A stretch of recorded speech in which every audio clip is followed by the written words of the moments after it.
یہ کسی شخص کے علم میں کمی، مطالعہ میں کمی اور نقص ہو سکتا ہے، یہ حق نہیں پہنچتا کہ مطالعہ کی کمی، علم کی کمی کی وجہ سے کوئی چیز، کسی بدیہی حقیقت کا کوئی شخص انکار کر دے۔ اسی طرح بعض اوقات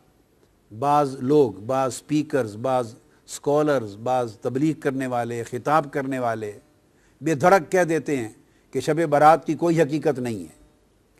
اور 15 شعبان معظم یعنی شعبان کے نصف شب کی، جو نصف شعبان کی اس مبارک رات کی کوئی فضیلت، کوئی اہمیت اور کوئی تخصیص نہیں ہے،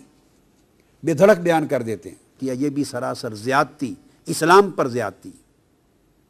اور اپنی جہالت پر پردہ ڈالنے کے مترادف ہے۔ حضور علیہ السلام نے فرمایا کہ آدھا علم ہے اپنی لا علمی کا اقرار کر لینا۔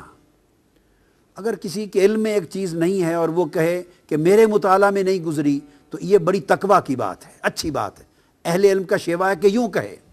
کہ میرے علم میں نہیں آئی، میرے مطالعہ میں نہیں آئی۔ یہ حق نہیں پہنچتا کہ کہے اس کی کوئی حقیقت نہیں۔ حضور علیہ السلام نے فرمایا، اور یہ سنن نسائی میں ہے، جس میں آقا علیہ السلام نے فرمایا اس مہینے میں اعمال اٹھائے جاتے ہیں اللہ کے حضور ماہ شعبان میں، اور میں مسلسل روزے اس لیے رکھتا ہوں کہ میں محبت کرتا ہوں کہ میرے اعمال ماہ شعبان میں اللہ کے حضور پیش ہوں، تو میں صائم ہوں یعنی روزہ دار ہوں۔ اسی ضمن میں اگلی حدیث پیش کر رہا ہوں، جسے مسند ابو یعلا میں امام ابو یعلا نے روایت کیا ہے، اور ایسی سند کے ساتھ کہ جو سند متعون نہیں ہے، جس پر تان نہیں ہے جس سند پر، اور وہ بھی ام المومنین حضرت عائشہ صدیقہ رضی اللہ تعالیٰ عنہ روایت کرتی۔ آقا علیہ السلام نے فرمایا ان النبی صلی اللہ علیہ وآلہ وسلم کان یصوم شعبان کلہ، آقا علیہ السلام پورا ماہ شعبان روزے رکھتے۔ قالت قلت یا رسول اللہ صلی اللہ علیہ وسلم احب الشہور الیک ان تصومہ شعبان، سارے مہینوں سے زیادہ روزے رکھنے کے اعتبار سے رمضان کے بعد آپ کو ماہ شعبان اتنا کیوں پسند ہے، اتنا محبوب کیوں ہے؟ یہاں آقا علیہ السلام نے دوسرا جواب دیا، یعنی ماہ شعبان کی دوسری فضیلت بیان فرمائی۔ فرمایا ان اللہ یکتب فیہ علی کل نفس میتۃ تلک السنۃ فاحب ان یاتینی اجلی وانا صائم۔ فرمایا کہ اے عائشہ، اس مہینے ہر وہ شخص میتہ، ہر وہ شخص جو مرنے والا ہے، جس پر موت آنی ہے، ہر مرنے والے شخص کی اس سال میں اللہ تبارک و تعالی وہ شخص لکھ دیا جاتا ہے۔ یعنی جس شخص کی 15 شعبان معظم کے بعد، اس مہینے کے بعد اگلے سال کے ماہ شعبان تک جس شخص کے لیے موت مقدر کر دی گئی ہے، لکھ دی گئی ہے، اور ملک الموت نے اس کی روح کو اگلے سال میں آ کے قبض کرنا ہے، آقا علیہ السلام نے فرمایا تو اس سال میں یہ لکھ دیا جاتا ہے کہ یہ لوگ ہیں جن کی روح اس سال میں قبض کی جائے گی۔ آقا نے فرمایا فأحب ان یأتینی اجلی وانا صائم، تو میں چاہتا ہوں کہ میری اجل جب آئے، یعنی میری اجل کا وقت جب لکھا جائے، تو میں اس وقت روزے کی حالت میں ہوں، میں پسند کرتا ہوں اس بات کو۔ تو آقا علیہ السلام نے اس کی ایک اور فضیلت بیان کی، اور امام ترمذی نے حضرت انس بن مالک رضی اللہ تعالیٰ عنہ سے اپنے اسناد کے ساتھ روایت کی۔ آقا نے فرمایا کہ افضل صوم بعد رمضان شعبان لتعظیم رمضان، کہ رمضان کے بعد سب سے افضل روزے شعبان کے ہیں، اس لیے کہ شعبان کی تعظیم رمضان کی وجہ سے ہے، یا شعبان کی فضیلت رمضان کی وجہ سے ہے۔ اب ان دو حدیثوں کے بعد میں اس وقت نصف شب رمضان کے موضوع پر ترمذی شریف کی طرف آ رہا ہوں۔ صحیح بخاری اور صحیح مسلم سے عمومی شعبان کی فضیلتیں بیان ہو چکی، اب صحیح سیاہ ستہ کی معتبر کتاب جامع ترمذی، سنن ترمذی، اس کی طرف آ رہے ہیں، اس کا باب 39۔ اب وہ لوگ اس پر توجہ کریں جن کا یہ خیال ہے کہ شب برات کا اور 15 شب شعبان کا کوئی وجود، کوئی حقیقت اور کوئی فضیلت اور کوئی تخصیص نہیں ہے۔ انہیں چاہیے کہ کتب حدیث کھول کے پڑھیں، یا اساتذہ کے پاس، شیوخ کے پاس زانو تلمذ طے کریں قبل اس کے کہ وہ جھوٹے فتوے جاری کریں جہالت پر مبنی۔ باب 39 امام ترمذی نے باب قائم کیا ہے، باب ما جاء فی لیلۃ النصف من شعبان، 15ویں شب شعبان کی فضیلت میں باب قائم کیا امام ترمذی نے، اور عنوان ہی یہ شب نصف شعبان قائم کیا اس عنوان کے ساتھ۔ اور آگے پھر امام ترمذی نے حدیث نقل کی ہے، جس حدیث کی راوی پھر ام المومنین حضرت عائشہ صدیقہ رضی اللہ تعالی عنہا ہیں، اور ان سے روایت کیا ہے حضرت عروہ نے ان عروۃ عن عائشہ رضی اللہ تعالی عنہا قالت فقدت رسول اللہ صلی اللہ علیہ وآلہ وسلم لیلۃ فخرجت فاذا هو بالبقیع۔ اب یہاں دو باتیں ثابت ہوں گی۔ ام المومنین عائشہ صدیقہ رضی اللہ تعالیٰ عنہ فرماتی ہیں اس 15 شعبان کی رات تھی، جسے ہم شب برات کہتے ہیں، یہ 15 نصف شعبان کی رات تھی۔ میں نے اچانک رات کو دیکھا کہ آقا علیہ الصلوۃ والسلام اپنے بستر مبارک پہ آرام فرما نہیں تھے۔ جب میں نے دیکھا کہ بستر پہ آرام فرما نہیں ہیں تو میں فوراً گھر سے نکل پڑی آپ کی تلاش میں۔ جب تلاش میں نکلی تو فیضا ہوا بالبقیع، میں نے آقا علیہ السلام کو جنت البقیع یعنی بقیع کے قبرستان میں پایا۔ یہاں سے دو باتیں ثابت ہوئیں، ایک امام ترمذی کا 15 شعبان کی شب کے عنوان سے پورا باب قائم کرنا، اور سیدہ عائشہ صدیقہ رضی اللہ تعالی عنہا سے آقا علیہ السلام کی اس سنت کو روایت کرنا کہ 15 شعبان کی شب اٹھ کر عبادت کرنا آقا علیہ السلام کی سنت تھا بطور خاص۔ اور صرف عبادت نہیں، اس شب آقا علیہ السلام قبرستان تشریف لے گئے، جنت البقیع میں تشریف لے گئے، تو دو سنتیں ثابت ہوئی۔ بعض لوگ اس مغالطے میں بھی مبتلا ہیں، اور میں نے پڑھا ہے بعض اخبارات میں، بعض لوگوں نے کہہ دیا کہ قبرستان جانا اور فاتحہ کرنا بھی اس رات میں کہیں ثابت نہیں ہے۔ تو دیکھیے یہ سنن ترمذی کے باب سے ثابت ہے، آقا علیہ السلام کی سنت سے ثابت ہے کہ عائشہ صدیقہ رضی اللہ تعالی عنہا نے آپ کو جنت البقیع میں پایا، اور جب آپ ان کے پاس پہنچی تو آقا علیہ السلام نے فرمایا اکنت تخافین ان یحیف اللہ علیک ورسولہ،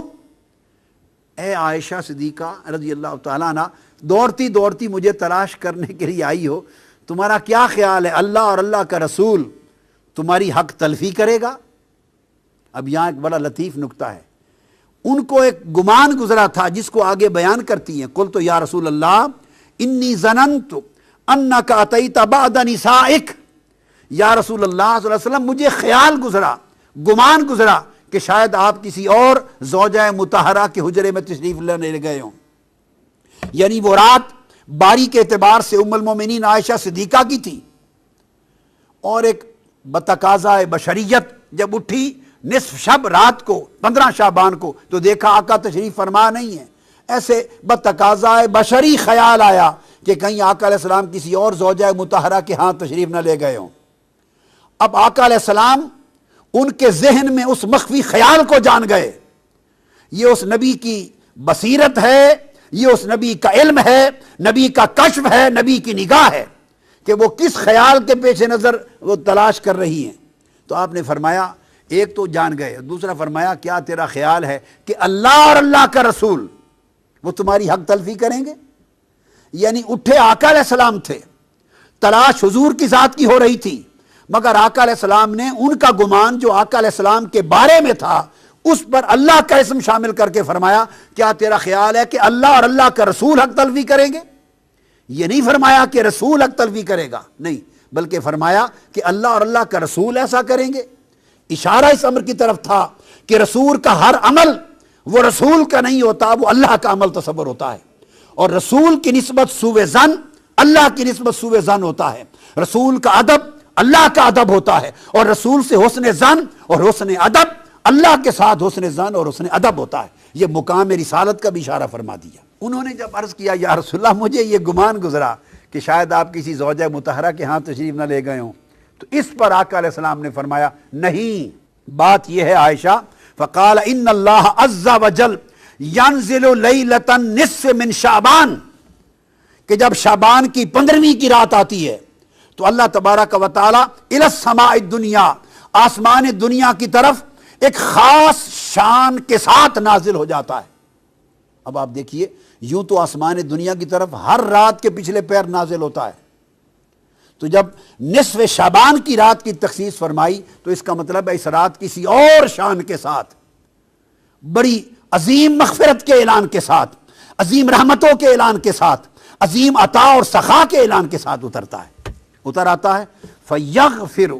لِأَكْثَرَ مِنْ عَدَدِ شَعْرِ غَنَمِ كَلْبٍ۔ تو ایک قبیلے کا ذکر کیا جن کے پاس بہت بکریاں ہوتی تھی، فرمایا وہ قبیلہ جس کے پاس دنیا میں سب سے زیادہ بکریاں ہیں، ان بکریوں کے اوپر جتنے بال ہیں ان بالوں سے بھی بڑھ کر اس رات اللہ میری امت کی بخشش فرما دیتا ہے۔ اس لیے اس کو شب برات کہتے ہیں کہ اس رات دوزخ سے آزادی ہوتی ہے، برات ہوتی ہے، بخشش کا اللہ کی طرف سے اعلان ہوتا ہے۔ اور اس کے بعد امام ترمذی روایت کرتے ہیں وفی الباب عن ابی بکر الصدیق، اسی باب میں اسی موضوع پر یہ حدیث سیدنا ابو بکر صدیق رضی اللہ تعالیٰ عنہ نے بھی روایت کی ہے۔ تو 15 شعبان کی رات کی اہمیت حضور کی سنت سے ثابت ہوئی، سیدنا صدیق اکبر کی روایت سے ثابت ہوئی، اور ام المومنین حضرت عائشہ صدیقہ رضی اللہ تعالیٰ عنہ کی روایت سے، جسے امام ترمذی نے مستقل باب قائم کر کے بیان کیا۔ سنن ابن ماجہ اس کا باب سن لیجئے، باب ما جاء فی لیلۃ النصف من شعبان، 15ویں شعبان کی رات کے بارے میں بیان، یہ امام ابن ماجہ نے روایت کیا، اور یہ روایت کرتے ہیں سیدنا علی ابن ابی طالب رضی اللہ تعالیٰ عنہ سے، اب وہ راوی ہیں۔ سیدنا مولا علی مرتضیٰ روایت کرتے ہیں قال قال رسول اللہ صلی اللہ علیہ وآلہ وسلم اذا کان لیلۃ النصف من شعبان، اب وہاں حضور علیہ السلام کی سنت کا بیان تھا کہ اٹھ کر 15 شعبان کی شب کو عبادت کرنا اور بطور خاص بقیع میں قبرستان میں جا کر مرحومین کی بخشش کے لیے بھی دعا کرنا، اور اپنی بار اللہ کے حضور اپنی التجائیں بھی کرنا، اور آخرت کو بھی یاد کرنا، یہ ایک سنت تھی۔ اسی سنت کے تحت اس شب مسلمانوں کی بھاری اکثریت قبرستان جا کے فاتحہ خوانی کرتے اور اپنی آخرت اور موت کو یاد کرتے ہیں، یہ آقا علیہ السلام کی سنت ہے۔ اب اس کے بعد سیدنا مولا علی المرتضیٰ عن علی ابن ابی طالب رضی اللہ تعالیٰ عنہ، آقا علیہ السلام نے فرمایا کہ جب شعبان کی 15ویں رات آتی ہے تو آقا فرمایا فقوموا لیلہا وصوموا نہارہا، جب 15ویں شعبان کی شب آئے، شب برات، تو لوگوں اس رات قیام کیا کرو، نوافل پڑھا کرو، عبادت کیا کرو، اور اس کے دن کو یعنی 15ویں شعبان کے دن کو روزہ رکھا کرو۔ کیوں؟ پھر آقا علیہ السلام نے سبب بیان کیا، فرمایا فَإِنَّ اللَّهَ يَنزِلُ فِيهَا لِغُرُوبِ الشَّمْسِ إِلَى سَمَاءِ الدُّنْيَا۔ اب فرق یہ ہے، ہر رات اور 15ویں شعبان کی رات میں فرق یہ ہے، ہر رات اللہ تعالیٰ نصف شب کے بعد جب آخری حصہ رات کا 1/3 رہ جاتا ہے تو آخر شب اپنا نزول اجلال فرماتا ہے، نزول رحمت فرماتا ہے، اور اس وقت آسمان دنیا پہ آ کے بندوں کی بخشش کے لیے ندا فرماتا ہے، یہ آخر شب ہے۔ اور 15 شعبان کی رات کی خصوصیت یہ ہے، آقا نے فرمایا ینزل فیہا لغروب الشمس الی سماء الدنیا، کہ ادھر سورج غروب ہوتا ہے 14ویں شعبان کا، تو غروب آفتاب کے ساتھ ہی اللہ تعالیٰ آسمان دنیا پر اپنی شان قدرت کے ساتھ نزول اجلال فرماتا ہے، اور طلوع فجر تک اللہ تعالیٰ انسانوں کے قریب آسمان دنیا پر آ کر لوگوں کی بخشش و مغفرت کا سامان فرماتے رہتے ہیں۔ فَيَقُول، اور اللہ پاک فرماتا ہے اَلَا مِن مُسْتَغْفِرٍ لِّي فَأَغْفِرَ لَهُ، 15 شعبان کی شب اللہ پاک غروب آفتاب کے بعد سے اعلان فرمانا شروع کرتے ہیں، ہے کوئی مجھ سے استغفار کرنے والا، گناہوں کی معافی مانگنے والا، سو میں اس کو معاف کر دوں۔ الا مسترزقن فارزقہ، ہے کوئی مجھ سے رزق طلب کرنے والا، سو میں اس کے رزق میں وسعت عطا کر دوں۔